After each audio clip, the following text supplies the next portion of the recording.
ഇപ്പോൾ കേരള രാഷ്ട്രീയത്തിലെ പ്രധാനപ്പെട്ട ചർച്ച കേരള കോൺഗ്രസുമായി ബന്ധപ്പെട്ടാണ്. പണ്ട് കാമുകിയല്ലേ ഒരു സുന്ദരിക്ക് പിന്നാലെ ഇപ്പോൾ LDF UDF അങ്ങനെ തേരാപേരാ നടക്കുകയാണ്. എന്തുകൊണ്ടായിരിക്കും ഇത്തരമൊരു നീക്കം ഉണ്ടാകുക? ആരെയായിരിക്കും അവസാന ഘട്ടത്തിൽ ഈ കേരള കോൺഗ്രസ് സ്നേഹിക്കുക?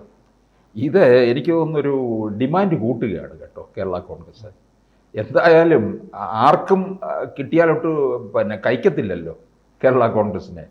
രണ്ടു കൂട്ടർക്കും വേണം. അത് ഇപ്പം കേരള കോൺഗ്രസിൽ ഏറ്റവും പ്രബലമായിട്ടുള്ള ഒരു ജോസ് കെ മാണി വിഭാഗമാണ്. ജോസഫിന് 2 MLA-മാരേ ഉള്ളൂ. അപ്പോൾ അതുകൊണ്ട് ഇവരുടെ വോട്ടെന്ന് പറയുന്നത് നിർണായകമാണ് സെൻട്രൽ ട്രാവൻകൂറിലുള്ളത്. ഈ ജോസ് കെ മാണി എനിക്ക് തോന്നുന്നു ഒരു ബാർഗെയിനിങ് നടത്തുകയാണ്. ഇപ്പോൾ പറയുന്നുണ്ട് മുന്നണി മാറ്റം വ്യാജ പ്രചരണമാണെന്നൊക്കെ. അതൊന്നും അല്ല. ഒന്നും കാണാതൊന്നും ഈ പുക ഉണ്ട്. അപ്പോൾ എവിടെയോ തീ ഉണ്ടെന്നല്ലേ അതിൻ്റെ അർത്ഥം. മുൻപ് അദ്ദേഹം പറഞ്ഞിരുന്നത് ചവിട്ടി പുറത്താക്കിയെന്നാണ്. ചവിട്ടി പുറത്താക്കിയെന്ന്. അപ്പം ചവിട്ടി പുറത്താക്കിയതാണെന്നുകൊണ്ടുള്ള ആണല്ലോ ലീഗിനെ ആദ്യം വിട്ടത്. അപ്പോൾ വരട്ടെ എന്നുള്ള രീതിയിൽ നിന്നു. വരട്ടെന്ന് പറഞ്ഞാൽ ഓരോ ഇതിൻ്റെ ഒരു ട്രെൻഡ് അങ്ങോട്ട് മനസ്സിലാകണമല്ലോ. LDF തുടരുമോ എന്നുള്ളത് അറിയണം. ഭരണത്തിൽ ആര് വരും?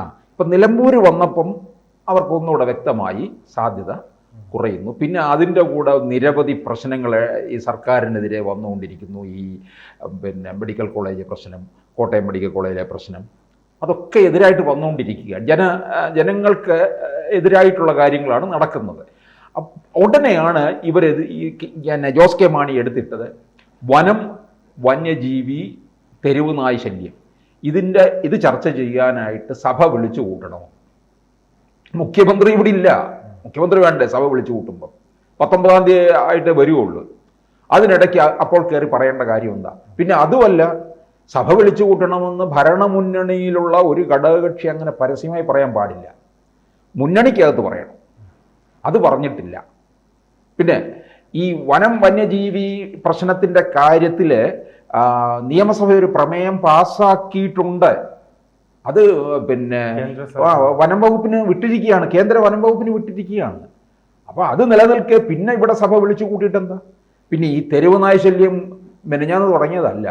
ഇത് എത്ര നാളുകളായിട്ട് ഈ കഴിഞ്ഞ 1 വർഷത്തെ കണക്കെടുത്ത് തന്നെ ഇതിനകത്തൂടെ കടിയേറ്റിട്ടുള്ളവരുടെ കണക്ക്, മരിച്ചവര്, കുട്ടികൾ എത്ര പേര്.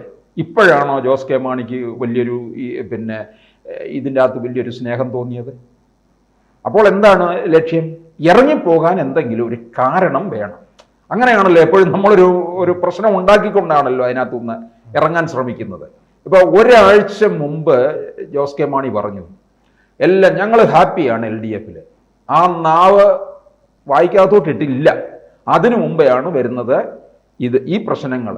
അപ്പം ഇത് ഇങ്ങനെ പറഞ്ഞിരിക്കുന്നത്, ഈ വനം വന്യജീവി പ്രശ്നം എടുത്തിട്ടിരിക്കുന്നത് അത്ര നിഷ്കളങ്കമല്ല ആ ആവശ്യം. അതിനകത്ത് എന്തൊക്കെയോ പതിയിരിപ്പുണ്ട്. അതിനകത്ത് പറയുന്ന കാര്യം എന്താണ്? ഇവരുടെ വോട്ട് മുഴുവൻ എന്ന് പറയുന്നത് ഈ മലയോര മേഖലകളിലെ ക്രൈസ്തവരുടെ നല്ല പങ്ക് വോട്ടുണ്ട് ഇവർക്ക്. ക്രൈസ്തവരല്ലാത്തവരും കേരള കോൺഗ്രസിലുണ്ട്, കൂടുതൽ അവരെയാണ്. അപ്പോൾ ആ കൃഷി സ്നേഹം, ആ കാർഷിക സ്നേഹം കാണിക്കുകയാണ്. അപ്പോൾ ആ കാർഷികമായിട്ടുള്ള ഇടപെടലൊന്നും ഇന്നേ വരെ നടത്താതിരുന്ന ജോസ് കെ മാണി ഇപ്പം ഇങ്ങോട്ട് ഓടി വന്നിട്ട് വലിയ കൃഷിപ്രേമം കാണിക്കുകയാണ് കർഷകർ. ഈ കോൺഗ്രസിന്റെ ഭാഗത്ത് നിന്ന് അടൂർ പ്രകാശാണ് നിരന്തരം ഇത് ആവശ്യപ്പെട്ടുകൊണ്ടിരിക്കുന്നത്. അപ്പോൾ ഒരു ഏറ്റവും വലിയൊരു ഓഫർ എന്തായിരിക്കും? ഒരു മന്ത്രിസ്ഥാനം, അതോ ഈ ധനമന്ത്രി സ്ഥാനം ഉണ്ടല്ലോ അവരുടെ കുടുംബ പാരമ്പര്യമായി ലഭിക്കുന്ന, അതായിരിക്കുമോ ഓഫർ? അങ്ങോട്ട് ജോസ് കെ മാണി നല്ലതായിട്ട് ബാർഗെയിൻ ചെയ്യും. ആദ്യം വേണ്ടത് ജോസ് കെ മാണിയെ സുരക്ഷിതമായി ഏത് മണ്ഡലത്തിൽ നിന്ന് ജയിപ്പിക്കും. കടുത്തുരുത്തി പറയുന്നുണ്ട്. കടുത്തുരുത്തി അങ്ങനെ ജോസഫിൽ നിന്ന് വിട്ടുകൊടുക്കുമോ? ജോസഫിലെ മോൻസ് ജോസഫാണ് അവിടെ. അത് വിട്ടുകൊടുക്കുമെന്ന് എനിക്ക് തോന്നുന്നില്ല. പക്ഷെ കടുത്തുരുത്തിയിൽ നിന്ന് കഴിഞ്ഞാൽ ജോസ് കെ മാണിക്ക് വിജയം ഉറപ്പാണെന്ന് പറയുന്നുണ്ട്. പക്ഷെ തിരുവമ്പാടി ലീഗ് കൊടുക്കാൻ തയ്യാറാണെന്ന് പറയുന്നുണ്ട്. ലീഗിൻ്റെ കയ്യിലാണ് തിരുവമ്പാടി. ഇപ്പോൾ CPM-ൻ്റെയാണ്. 2000-3000 വോട്ടിനാണ് CPM ജയിച്ചത്. അതൊക്കെ തിരിച്ചു പിടിക്കാൻ പറ്റും. അല്ല, പാരമ്പര്യമായി കയ്യിൽ വെച്ചിരുന്ന പാല പോലും പരാജയപ്പെട്ടു. പാലയിലിനി ജോസ് കെ മാണി നോക്കണ്ട. അല്ല, പിന്നെ ഇങ്ങനെ കടുത്തുരുത്തിയിൽ ജയിക്കാൻ കഴിയും? കടുത്തുരുത്തിയിൽ ഉണ്ടെന്നാണ് ഇവരുടെ ഒരു അന്വേഷണ റിപ്പോർട്ടിൽ അവർ പറയുന്നത്. പഞ്ചായത്തുകൾ തോറും ഒരു പ്രവർത്തനമൊക്കെ നടത്തിയപ്പോൾ സ്വാധീനം കാണുന്നുണ്ട്, ഉണ്ടാകാം ചിലപ്പോൾ. പാലയിൽ നോക്കണ്ട. പാലയിൽ മാണി സി കാപ്പൻ കൊടുക്കുകയുമില്ല, ജോസ് കെ മാണി ജയിക്കുകയില്ല. പാലയായിരുന്നു അവരുടെ ഒരു കുടുംബ പിന്നെ ബന്ധമല്ലേ അത്, അച്ഛൻ കാലത്തേ ഉള്ള ബന്ധം എന്ന് പറയുന്നത്. പിന്നെ തിരുവമ്പാടി കൊടുത്താലും അതിനകത്ത് വേറൊരു കാര്യം പതിയിരിപ്പുണ്ട്. ലീഗിൻ്റെ പർപ്പസ് എന്ന് പറയുക, ജോസ് കെ മാണിക്ക് ഒരെണ്ണം കൊടുക്കുക, ലീഗിന് അവരുടെ ഒരു സീറ്റ് കൊടുക്കുക. എന്നിട്ട് ലീഗ് എന്ത് ചെയ്യുന്നറിയാമോ, കോൺഗ്രസിൻ്റെ വേറെ സീറ്റ് ചോദിക്കും. ഇതിനു വേണ്ടി ഇവരുടെ കളി വേറെയാ, വേറെ ഒന്നുമല്ല, നിലമ്പൂർ ചോദിക്കും. നിലമ്പൂരിൽ അവർക്ക് താല്പര്യമുണ്ട്. ആര്യാടൻ ഷൗക്കത്തുള്ള കാലം വരെയും നിലമ്പൂർ വിട്ടുകൊടുക്കാൻ പോകുന്നില്ല. കാരണം ആര്യാടൻ മുഹമ്മദ് ഉള്ള കാലം മുതലേ ലീഗുമായിട്ട് ഇതിന്റെ പേരിൽ വലിയ കേരള കോൺഗ്രസ് അത് നോക്കിക്കാണുന്നത് ഈ കേരള കോൺഗ്രസിന്റെ തട്ടകം കോട്ടയമാണ്. അപ്പൊ കോട്ടയത്തിൽ നിന്ന് പുറത്തുപോയി മത്സരിക്കാൻ ജോസ് കെ മാണിക്ക് താല്പര്യക്കുറവുണ്ട്. അല്ല, ഈ അങ്ങോട്ട് പോയാലേ കുറച്ചൊക്കെ കുടിയേറ്റ കർഷകരൊക്കെ ഉണ്ട്, ക്രൈസ്തവ വിഭാഗത്തിലുള്ള, ആ വോട്ടും കിട്ടും. പിന്നെ പരമ്പരാഗതമായിട്ടുള്ള ലീഗിന് സ്വാധീനമുള്ള ഇടമാണ്, ആ വോട്ട് കിട്ടും. UDFിൻ്റെ കോൺഗ്രസിൻ്റെ വോട്ടും എല്ലാം കൂടി വരുമ്പോൾ അത് സേഫ് ആണെന്നാണ് അവർ കരുതുന്നത്. പക്ഷേ അതിപ്പോൾ ചർച്ച ചെയ്യുന്നില്ല. കുറച്ചു കാലം മുമ്പ് വരെ അത് സജീവ ചർച്ചയിലായിരുന്നു. ഇപ്പോൾ കടുത്തുരുത്തിയിലേക്ക് പോയിരിക്കുക.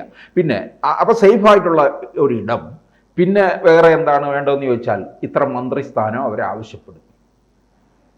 ജോസഫിന് 2 പേരേ ഉള്ളൂ, മന്ത്രിസ്ഥാനം കൂടുതൽ ആവശ്യപ്പെടും. ധനമന്ത്രി ചോദിച്ചാലും തെറ്റൊന്നും പറയാൻ പറ്റത്തില്ല. കാരണം KM മാണി വഹിച്ചിരുന്ന വകുപ്പാണ് എന്നുള്ള രീതിയിൽ അവകാശം ഉന്നയിക്കുകയും ചെയ്യും എന്നുള്ളതാണ്. അതിലൊക്കെ ഇനിയും എത്രത്തോളം കോൺഗ്രസ് അയയും എന്നുള്ളതാണ് കണ്ടറിയേണ്ടത്. അങ്ങനെ UDF അധികാരത്തിൽ വരികയാണെങ്കിൽ ഒരു ധനമന്ത്രിയായി മാറുമായിരിക്കും ജോസ് കെ.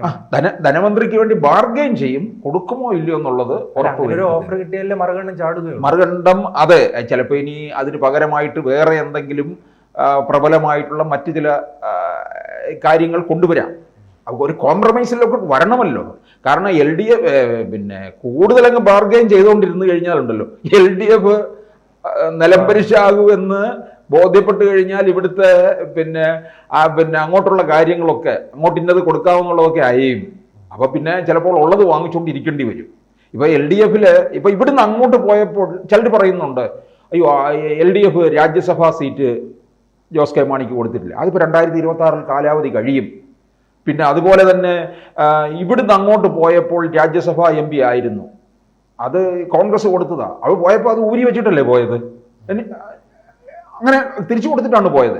തിരിച്ച് അവിടെ ചെന്ന് തോറ്റു, പാലയിൽ തോറ്റു. പിന്നെ അത് കഴിഞ്ഞപ്പോഴാണ് രാജ്യസഭാ സീറ്റ് കൊടുത്തത്. പക്ഷെ അതിലൊന്നും തൃപ്തനല്ല. കേരളത്തിൽ ഒരു മന്ത്രിയായിട്ട് ഇരിക്കണം എന്നുള്ളത് തൻ്റെ പാർട്ടിക്കും ഇന്ന ആവശ്യങ്ങളെ. പിന്നെ ജോസ് കെ മാണിയുടെ മേൽ സഭ സമ്മർദ്ദം ചെലുത്തുന്നുണ്ട്, മുന്നണി വിടണം എന്നുള്ളത്. കത്തോലിക്ക സഭയിൽ നിന്നാണ് കത്തോലിക്ക സഭയാണ് സമ്മർദ്ദം ഉണ്ടായിരിക്കുന്നത്. ഇപ്പോൾ അവർ പ്രധാനമായിട്ട് പറയുന്നത്, മുമ്പേ അവർ ഈ കത്തോലിക്ക മെത്രാൻ സഭ ഈ വന്യജീവി പ്രശ്നത്തിൻ്റെ പേരിൽ പ്രമേയം വരെ പാസ്സാക്കിയിട്ടുള്ളവരാണ്. അവർ പിന്നെ കാർഷികപരമായിട്ടുള്ള കാര്യങ്ങൾക്ക് ഇപ്പം നമ്മൾ ഓർക്കുന്നില്ല, ബിഷപ്പ് പാംപ്ലാനി പറഞ്ഞത് റബ്ബറിന് 300 രൂപ തരൂ, ഞങ്ങൾ നിങ്ങൾക്കൊരു MP തരാമെന്നൊക്കെ BJPയോട് പറഞ്ഞത്. അതുപോലെ ഈ തലശ്ശേരി ബിഷപ്പ്, കോതമംഗലം ബിഷപ്പ്, ഇവരെല്ലാം ശക്തമായിട്ട് ഈ LDF സർക്കാരിനെതിരെ രംഗത്ത് നിൽക്കുകയാണ്. കാരണം ഇക്കാര്യത്തിനകത്ത് ഈ പ്രദേശങ്ങളിലുള്ള ആൾക്കാർക്കൊന്നും കൃഷി ചെയ്യാൻ സാധിക്കുന്നില്ല. നമ്മൾ ഈ തിരുവനന്തപുരം പട്ടണത്തിലൊക്കെ കഴിയുന്നതുകൊണ്ട് നമുക്ക് അവിടുത്തെ അത്രയും ഗൗരവം അറിയാൻ കഴിയാതെ പോകും. വന്യജീവി ആക്രമണവുമായി ബന്ധപ്പെട്ട ആഴ്ചയിൽ ഒരു മരണമെങ്കിൽ സംഭവിക്കുകയാണ്. മരണം. പിന്നെ അവർക്ക് ജീവിക്കാൻ വഴിയില്ല, അവർ കൃഷി ചെയ്താണ് ജീവിക്കുന്നത്, അതിന് വകയില്ല. കാരണം ഇതെല്ലാം നശിപ്പിച്ചുകൊണ്ടിരിക്കുകയാണ്. പിന്നെ അങ്ങനെ കൃഷി ചെയ്യും, വാഴ നടാൻ പറ്റുമോ? പറ്റത്തില്ല. അങ്ങനെ ഒരു ചെറു കൃഷികളൊന്നും പന്നി വന്ന് ഇതെല്ലാം കുത്തിമറിച്ചുകൊണ്ടിരിക്കുകയാണ്. അപ്പൊ ഇതൊക്കെ ഭേദഗതി വരുത്തണം എന്നുള്ള ആവശ്യം ശക്തമായിട്ട് ഉന്നയിക്കുന്നു. ഇത് ജോസ് കെ മാണി ഈ അവസരത്തിൽ ഒന്നുകൂടെ ശക്തി കൂട്ടി ഉന്നയിച്ചിരിക്കുകയാണ്. ആ ആവശ്യത്തിൻ്റെ പേരിൽ ജോസ് കെ മാണി ചിലപ്പോൾ ഇറങ്ങും. 2010 ജോസഫ് LDFിൽ നിന്ന് ഇറങ്ങിപ്പോയില്ലേ, UDFിൽ പോയില്ലേ. അപ്പം ഇവരൊന്നും വലിയ ആദർശമൊന്നും ചുമന്നുകൊണ്ട് നടക്കുന്നവരൊന്നും അല്ല. അത് അവർക്ക് സമയോചിതമായിട്ട് അവർ മാറ്റും. അപ്പം ജോസ് കെ മാണി ഇപ്പം പറയുന്നത് വിശ്വസിക്കണ്ട. കൂടുതൽ വാർത്തകളും വിശേഷങ്ങളും നിങ്ങളിലേക്ക് എത്താൻ ABC മലയാളം സബ്സ്ക്രൈബ് ചെയ്യുക, ബെൽ ബട്ടണും അമർത്തുക.